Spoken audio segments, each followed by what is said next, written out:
Bonjour à toutes, bonjour à tous. Bon, aujourd'hui, petite introduction sur ce qu'est l'énergie cinétique.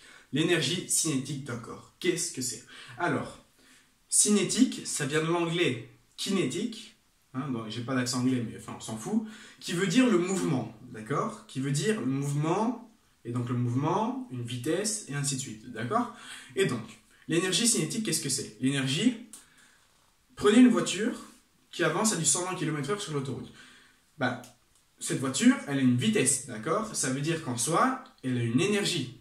Et que si on met un mur devant la voiture et qu'elle s'écrasait contre le mur, bah, elle va perdre toute son énergie d'un coup. C'est pour ça qu'elle va s'écraser, d'accord? Et donc, l'énergie, ça va toujours être des joules, ok? Et donc, on va avoir une nouvelle formule qui nous dit que l'énergie cinétique, c'est égal à 1/2 de la masse fois la vitesse au carré. Alors, donc, cette formule nous dit quoi? Cette formule nous dit que l'énergie va dépendre de la masse du mobile, donc c'est normal, hein. Plus votre masse va être grande, d'accord, plus elle va avoir une énergie conséquente. Et de sa vitesse, aussi logique, plus votre mobile ira vite, plus il va avoir de l'énergie. Ok? Et donc, pourquoi le carré de la vitesse?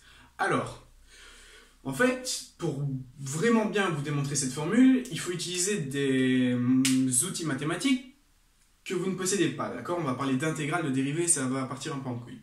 Alors, moi, ce que je vous propose, c'est, je vous montre juste comment faire, mais je ne vous montre pas les intégrales, les dérivées et tout ça, je vous donne directement les formules, d'accord? Alors, l'énergie cinétique, qu'est-ce que c'est? On sait que ça va être un travail, d'accord? Un travail, donc, énergie encore, c'est la force fois la distance multipliée par le cosinus entre l'angle, d'accord? Bon, l'énergie cinétique, on va toujours l'étudier, soit horizontalement, soit verticalement, et donc, qu'est-ce que je veux dire par là? Je veux dire qu'en fait, l'angle entre donc, ma distance et ma force, on va étudier dans le cas où il sera toujours nul, d'accord? Ou ici, l'angle entre les deux est nul. Donc si l'angle entre les deux est nul, on va avoir le cosinus de 0 degré qui est égal à 1. D'accord? Donc ceci est égal à 1. Voilà. À ce moment-là, ça s'annule. D'accord? Et donc, notre calcul, qu'est-ce qui va devenir? Notre calcul, on va devoir calculer la force fois la distance. Bon, l'une des premières lois de Newton, d'accord, donc Isaac Newton, c'était un physicien en 1640 ou 70, je ne sais plus, ok, il a défini quoi? Il a défini ce qu'était une force. Alors une force, vous, c'est bien beau tout ça, on vous dit oui, c'est ça, c'est le mouvement, c'est voilà, c'est ça, mais en soi, il existe une définition de la force, d'accord? Il existe une formule pour définir la force, d'accord? Quelle est cette formule? La formule, je vais tout simplement vous la donner. C'est la force qui est égale à la masse de l'objet multipliée par son accélération. Donc ça veut dire que si j'ai une masse qui a une accélération, et bien à ce moment-là, je peux calculer sa force. C'est la définition d'une force. C'est une masse fois une accélération. Si ma masse est double et que je garde la même accélération, logiquement, je vais devoir pousser 2 fois plus fort. D'accord? Donc ma force va être double aussi. Si mon accélération est 2 fois plus grande, d'accord, ben je vais devoir pousser 2 fois plus vite et donc ma force sera aussi 2 fois plus grande. Voilà, donc la force, en physique, c'est toujours égal à ça. La masse fois l'accélération de l'objet, d'accord? Ça, c'est dans le cas général, tout le temps, d'accord? Et donc, force qui est égale à masse fois l'accélération. C'est bien, on a déjà notre force. Maintenant, il nous faut notre distance. Alors, on étudie dans le cas où l'objet peut avoir une accélération. Et donc ça, c'est un MRUA, on ne l'a pas encore vu, donc je vais vous donner la formule. MRUA, d'accord, nous dit que quand on a une accélération constante, et ben la distance qu'on va parcourir avec cette accélération, ça va être 1/2 de AT carré. Et donc ça va être la moitié de l'accélération fois le temps au carré qu'on a mis pour faire la distance, d'accord? Et donc, j'ai ma force, j'ai ma distance, je vais pouvoir calculer.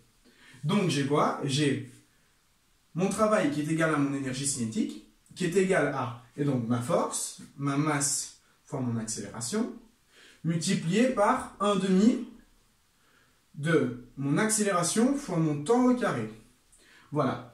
Alors, il y a une autre formule que je ne vous ai pas donnée encore, c'est la formule de la vitesse. En soi, la vitesse, qu'est-ce que c'est?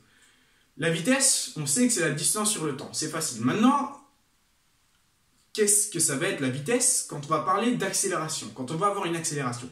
En fait, si vous voulez, si j'ai une accélération de 1 mètre par seconde au carré, ça veut dire qu'à 1 mètre, d'accord, j'aurai une vitesse de 1 mètre par seconde, à 2 mètres, je vais avoir une vitesse de 2 mètres par seconde, et ainsi de suite. Je vais tout le temps, donc par mètres par seconde, ajouter 1 mètre par seconde.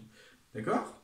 Non, pardon, je récapitule. Par seconde, je vais tout le temps ajouter une vitesse, donc je vais accélérer à chaque fois, et je vais accélérer de 1 mètre par seconde, et ainsi de suite. D'accord? C'est pour ça qu'on a des mètres par seconde au carré. Parce qu'en fait, on a des mètres par seconde.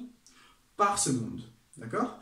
Et donc, mon accélération, elle va définir ma vitesse. Et donc, ça va être quoi cette formule? Ça va être que ma vitesse, c'est tout simplement mon accélération fois le temps. D'accord? Donc, ma vitesse, c'est en mètres par seconde. Mon accélération, c'est des mètres par seconde au carré. Et le temps, c'est des secondes. Bah alors, il y a 2 secondes qui vont s'annuler et on va bien avoir une égalité ici. D'accord? Donc, ma vitesse, c'est mon accélération fois mon temps. Pourquoi j'écris ça? Parce que j'ai un petit a ici, j'en ai un là. Je vais pouvoir mettre a carré. Et là, je vais avoir t carré. Du coup, si je réécris tout ça, je vais passer mon 1,5 devant. Je vais le multiplier par la masse. Et je vais avoir multiplié par a carré, t carré. Et a carré, t carré, c'est quoi? A carré multiplié par t carré, c'est a fois t, le tout au carré, d'accord? Parce que le fois, le carré, on peut le mettre en évidence, d'accord? Et donc, qu'est-ce que ça nous fait? A fois t, on sait que c'est la vitesse, et donc au carré, on a la vitesse au carré. Et alors, on retrouve bien notre formule, ceci, c'est la vitesse au carré, et donc l'énergie cinétique, ça nous donne quoi? Ça nous donne que c'est égal à 1/2 de la masse fois la vitesse au carré. Voilà, voilà. Donc, je récapitule. Notre force, c'est notre masse fois notre accélération. Notre distance, lorsqu'on a une accélération, c'est 1/2 de at carré. Et donc, qu'est-ce qu'on observe? On observe que peu importe notre accélération, l'accélération ne va pas avoir d'importance sur l'énergie cinétique, d'accord? Et ça, quand on y réfléchit, c'est assez étrange, parce que si j'ai une accélération qui est d'autant plus grande, normalement, je devrais avoir une énergie plus grande. Eh ben non. L'énergie cinétique, on va l'étudier en un seul point, d'accord? Quand on est à une seule vitesse. Voilà. Et c'est pour ça qu'on obtient 1/2 de la masse fois la vitesse au carré. Ok? Donc, cosinus qui est égal à 1, ma force, masse fois l'accélération, ma distance 1/2 de at carré, d'accord? Donc ça, je ne vais pas vous l'expliquer, c'est du MRUA. Je regroupe mes a carré et t carré. Je sais que ma vitesse, c'est a fois t. Si alors j'ai a carré fois t carré, ben j'ai a fois t le tout au carré, et donc j'ai ma vitesse au carré. Et donc à ce moment-là, on obtient que notre énergie cinétique, on obtient une nouvelle formule, que j'ai écrite au-dessus en fait, pourquoi je l'avais écrite, qui est égale à 1/2 de la masse fois la vitesse au carré.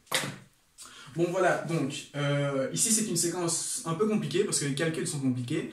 Généralement ce qu'on fait en quatrième, c'est qu'on vous donne la formule et vous vous démerdez avec ça. Mais je voulais juste vous montrer peut-être pour voir comment on arrivait à cette formule. Hein, généralement quand on fait de la physique ou des maths, on aime bien savoir pourquoi les choses et pas nous donner ça comme ça. Bon voilà, je vous remercie beaucoup de votre attention parce que faut tenir hein, pour comprendre tout ça. Et voilà, voilà. Donc, je vous remercie de votre attention, encore une fois. Et dans la prochaine vidéo, on va voir le concept d'énergie mécanique. Et vous allez voir qu'en fait, l'énergie mécanique, ça va être l'énergie cinétique plus l'énergie potentielle. On va voir que tout ça, c'est constant, peu importe qu'on soit sur Terre. Voilà, voilà.